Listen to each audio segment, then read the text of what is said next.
changing of the guards with Jefferson football, some down years, maybe not quite focused athletes on taking football super seriously, but it sounds like that really changed as you guys came through the program. So can you talk a little bit about just that focus that you had, where it came from, and how kind of your few classes here in a row in the early 80s started to flip the script a little bit on how athletes at Jefferson thought about football, as well as, you know, the reputation of Jefferson football starts to climb as you guys are through the program?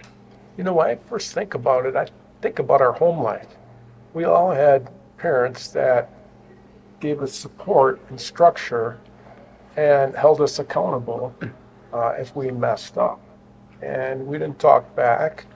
We did what we were supposed to do. And I think that transformed into school, and especially sports.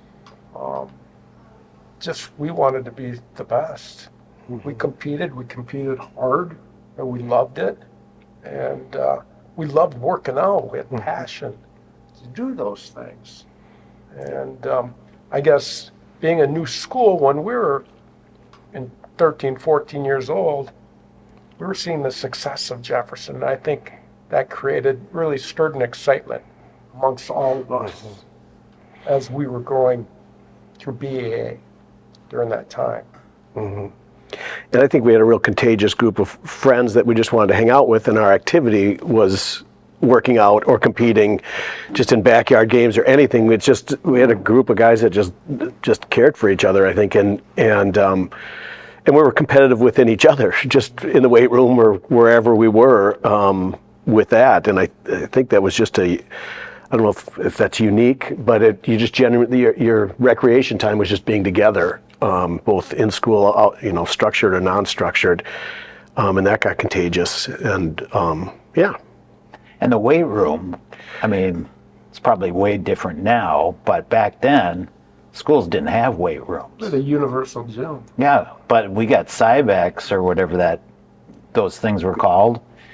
And I remember going in the summer, going up and working out.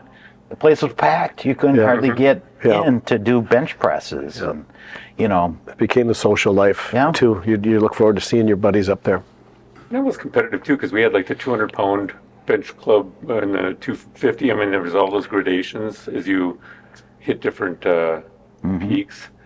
I think on the parents' side, you know, I think the booster club was kind of dying in the later 70s, and then I remember my parents talking about that. That became kind of a bigger thing for them to get together and do more to support the team. Boy, they had a lot of fun. Yeah.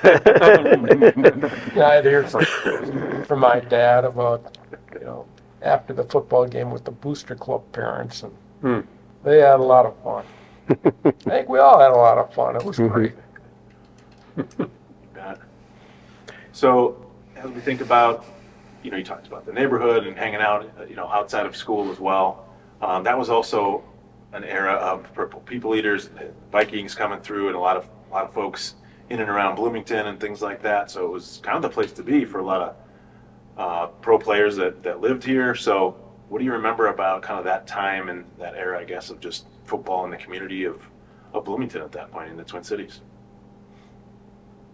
Well, being neighbors to Bill Brown, like you had said, he lived right behind us.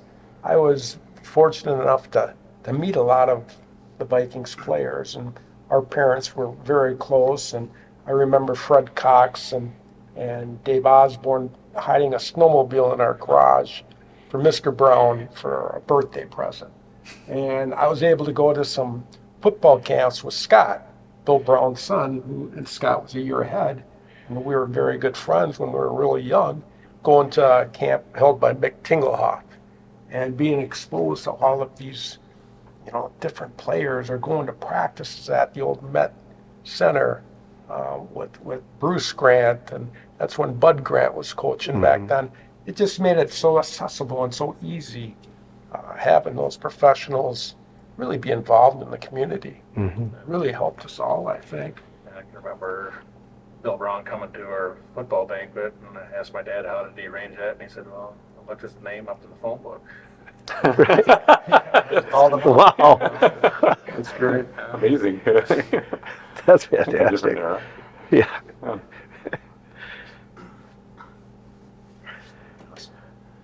All right. Do we feel like there's more like coaching staff? Is there more kind of people we could call out from that, or stories, things like that? Or did you exhausted some good Bruno stories, but with that Well, it's, back there too? Bianchi was like, we'd work out. He was sophomore coach with Mr. Lynch, and Mr. Lynch would have us doing all the, running up and down the hill. Bianchi, when we were stretching, would tell us dirty jokes. So, And he'd tell us not to tell our parents, otherwise we wouldn't do that again. yeah, right, yeah. So, as a 8-year-old kid, that was kind of Oh my gosh. so, yeah. He admitted where it was so much fun. You'd run through a brick wall for these guys. Oh yeah. And that was a big part of our success too, because we didn't want to let down our coaches. Right. It was all really positive. Mm-hmm. And I remember taking English with Dick Bird after he had been my lineman coach, and he was teaching Shakespeare. And I was blown away how good of a teacher he was, and just how much he loved his students, and he just put his whole heart into teaching us. So I knew him, kind of in the rough things of football, but then in the intellectual stuff, he was equally as talented. Yes. And I just thought, wow, we're so lucky to have the teachers that we have at Jefferson. 100%. I always thought that. 100%. Just you saying that reminds me of Jake Lynch in world history. Just the same thing. Like, this guy's a genius, and I had only known him from sophomore football, and but how passionate they were about teaching, and they just cared about kids too. So, yeah. And these coaches coached us when we were little too. Mr. Lynch was my BA basketball coach when I was in 3rd or 4th grade, and I remember him teaching me the sky hook. Or Bianchi used to be a little league baseball coach. These coaches coached us from when we were little as well. Mm-hmm.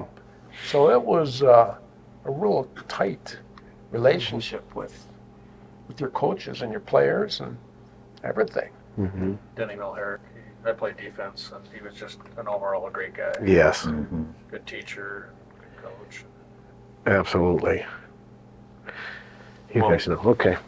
And sometimes, we talk a lot about the coaching staff, different eras of Jefferson football. A lot of the same themes are coming out. Really dedicated, really cohesive as a group, but positivity and fun seem to be the fabric of Jefferson football. Sounds like it started with Coach Waldner, but it's sort of like they were screening assistant coaches that were going to be positive, fun, work hard. It seemed like a common thread throughout the course of the entirety of Jefferson football. So you mentioned a lot of guys right now, but any other themes or situations you can picture where maybe it's an intense situation, but maybe guys are leading with humor, or just sort of coaching situations that maybe were even a little more profound, like were any coaching moments, interactions that you had that stick with you over the years? Yeah, that's a great question. Yeah. Yeah, I know there are, and I'm going to leave here and My think of a bunch. junior year, I was a tight end split end, and I was lining up basically right in front of him, and I was about a yard off of the line, and so we got called for a penalty on that, and he started screaming and told me to get off the field. So I did, and then his melon was just in my face, and he screamed. I had no idea what he's talking about, and so I took a play of being yelled at, and then he sent me back in. And then after the game, he said, I was yelling at you. I have no idea, but all he said was, all you have to do is get up to the line, ask the referee if you're okay. And I'm like, they can't do that. And he goes, just do it, and they did. The rest of my junior, senior year, that's all I ever did. So I was never outside again. So. But yeah, it just got a kick out of that, because it was just, he was so intense in the moment. So